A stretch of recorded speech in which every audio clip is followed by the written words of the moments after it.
పైసా బలుపుతోని పొగరుతో మాట్లాడే ఫాల్తుగాలు ఉన్నారు.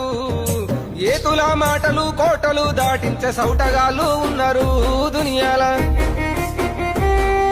బూతు పనులు వేసి నీతులు బోధించే శుద్ధ పూసాలున్నారు.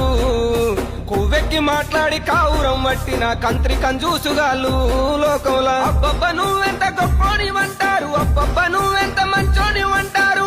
ఐటంగాలు ఆపు టిక్కెట్గాళ్ళు మంది కొంపలు ముంచి, ఆహా మంది కొంపలు ముంచి మంటల్లో సలిగాగే దొంగన కడుకులుండ్రు.